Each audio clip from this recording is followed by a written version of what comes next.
project, you're going to need a 3.5mm hook, any weight or color of yarn, a pair of scissors, and a darning needle. You're going to start off the project by making a slip knot and then forming a chain that's going to be big enough to fit around this part of your upper knuckles. For me, this means making a chain of 40, but for you it might be more or less. You just need to make sure that this chain is a multiple of 5.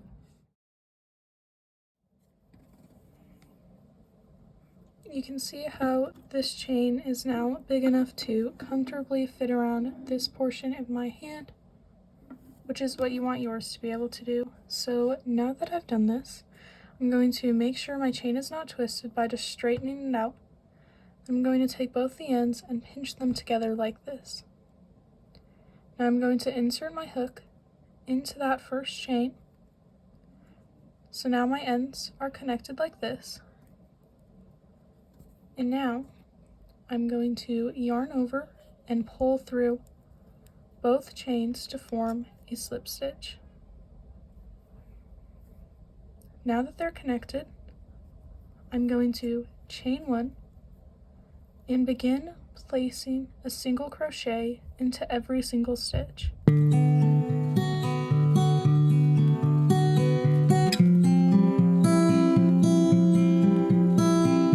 So once you approach your last chain, you should have something that looks like this. And now I'm just going to insert my hook into that last chain, make the final single crochet. Then we're going to insert a hook into the first single crochet that we made. You might have to pull it up a little bit to make sure the stitches are on the top. And we're going to make a slip stitch by just pulling through all of the loops that are on our hook. Once you've done that, it's time to begin making the fishnet pattern. To do this, you're going to make a chain of 5.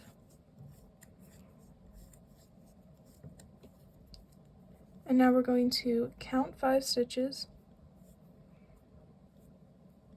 and insert a hook into the 5th and make a single crochet. We're going to repeat this again. Chaining 5 and counting 5. And we're going to continue to do this until we get to the end of the row.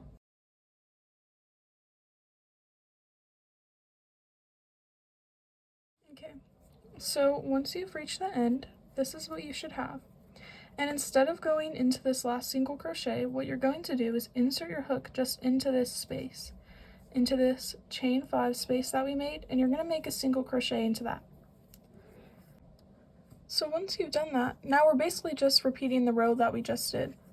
We're going to chain 5 and then place a single crochet into the next chain space. And you're going to continue to do that, and that's basically how our whole fishnet pattern is going to be. So now you're going to continue going around doing the pattern I just showed you until you have 4 of these chain spaces, and then I'll show you guys how you can make the thumb hole. So you can see now that at this point I've gotten to, if you diagonally count them, having 4 rows. So now it's time to make the thumb hole. Also, if you don't know exactly where your rows end, it doesn't really matter because this is supposed to be more of a messy project. It doesn't really matter where it is as long as you can fit your thumb in.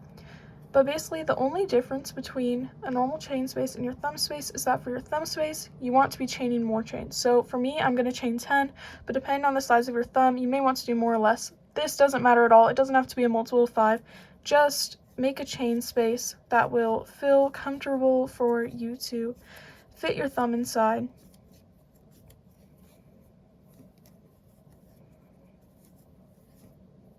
So this would be my thumb space.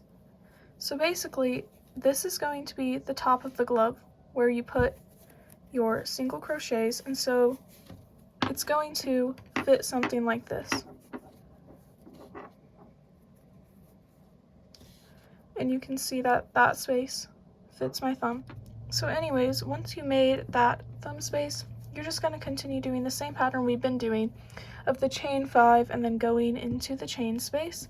And once you reach this space, you're just going to do the same thing, and you're just going to continue adding rows until you get to your desired length.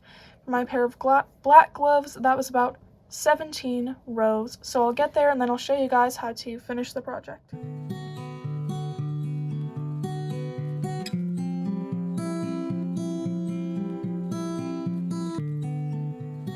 Okay guys, so I know that obviously this would be an extremely short glove, but for the sake of not wasting yarn, I'm going to show you guys how to finish it and cut it off with this length. It'd be the same principle no matter how long your glove is.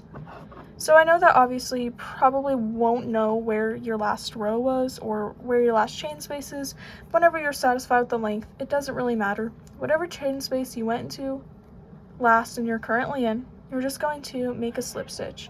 You can also make 2 or 3 if you want it more secure.